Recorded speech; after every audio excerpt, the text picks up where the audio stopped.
Satyabama Institute of Science and Technology, Chennai and Sriperumbudur. அரசியல் களத்தில் அரங்கேறும் சுவாரஸ்யமான நிகழ்வுகள், தலைவர்களின் சாதுரியமான மேடை பேச்சுகள்ல அரசியல்ல இதெல்லாம் சாதாரணமப்பா பகுதியில் தற்போது பார்க்கலாம். மக்களின் மீது திணிக்கப்படும் போது அதை எதிர்ப்பதுதான் எங்களுடைய கொள்கை. ஆகவே தான் நாங்கள் மும்மொழி கொள்கையை ஆதரிக்கின்றோம். ஆகவே தான் நாங்கள்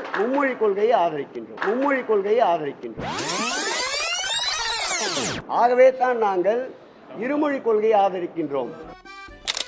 இருமொழி கொள்கையை ஏன் ஆதரிக்கிறீங்கன்னு செய்தியாளர் கேட்கவும் அதுக்கு பதில் சொன்ன அமைச்சர் சேகர் பாபு இருமொழியா மும்மொழியான்னு ஒரு செகண்ட் அவரே கன்ஃபியூஸ் ஆயிட்டாரு.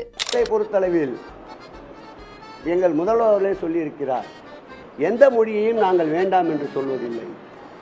ஒரு மொழி வேண்டப்படாமல் மக்களின் மீது திணிக்கப்படும் போது அதை எதிர்ப்பதுதான் எங்களுடைய கொள்கை. ஆகவே தான் நாங்கள் மும்மொழி கொள்கையை ஆதரிக்கின்றோம். இருமொழி கொள்கை ஆகவே தான் நாங்கள் இருமொழி கொள்கையை ஆதரிக்கின்றோம். மனசுல நினைக்கிறேன்னு நினைச்சுக்கிட்டு மைக்ல உண்மைய சொல்லிட்டாரு அதிமுக முன்னாள் அமைச்சர் வீரமணி. திருப்பத்தூர் தொகுதிய அமமுகவுக்கு கொடுத்தது அதிமுகவுக்கு பெரிய சரிவுன்னு அவர் ஓபனா சொல்ல, அங்கிருந்த அமமுக காரங்க என்னப்பா இப்படி சொல்லிட்டாருன்னு முழிக்கிறாங்க.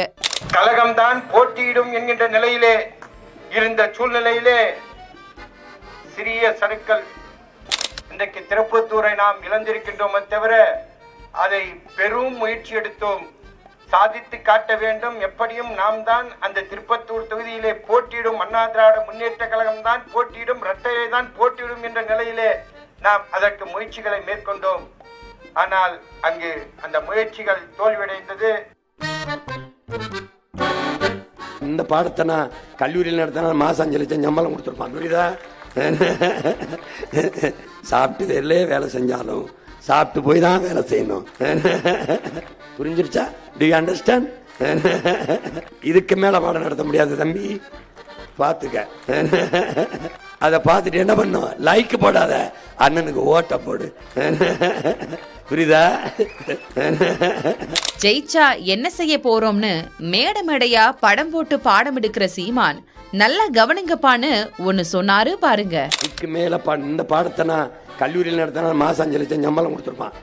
நல்லா கவனிச்சுக்கணும். புரியுதா? சாப்பிட்டு வேலை செஞ்சாலும் சாப்பிட்டு போய் தான் வேலை செய்யணும். அதனால நம்ம விவசாயம் செய்யணும். புரிஞ்சிருச்சா? Do you understand? இதுக்கு மேல பாடம் நடத்த முடியாது தம்பி. லேட்டஸ்ட் சீமான் ஸ்பீச்னு போர்டு வரும். அதை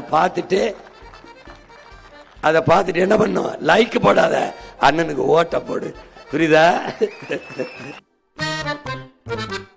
சார், யாராவது ஸ்டார்ட்னு சொல்லுங்க. I will start. சட்டமன்ற உறுப்பினருடைய பெயர்களை 12-12க்கு நான் அறிவிப்பேன். எல்லா கட்சிக்கும் ஒரு சென்டிமெண்ட், எங்களுக்கு ஒரு சென்டிமெண்ட். அந்த சென்டிமெண்ட்டை நாங்க ஃபாலோ பண்றோம்.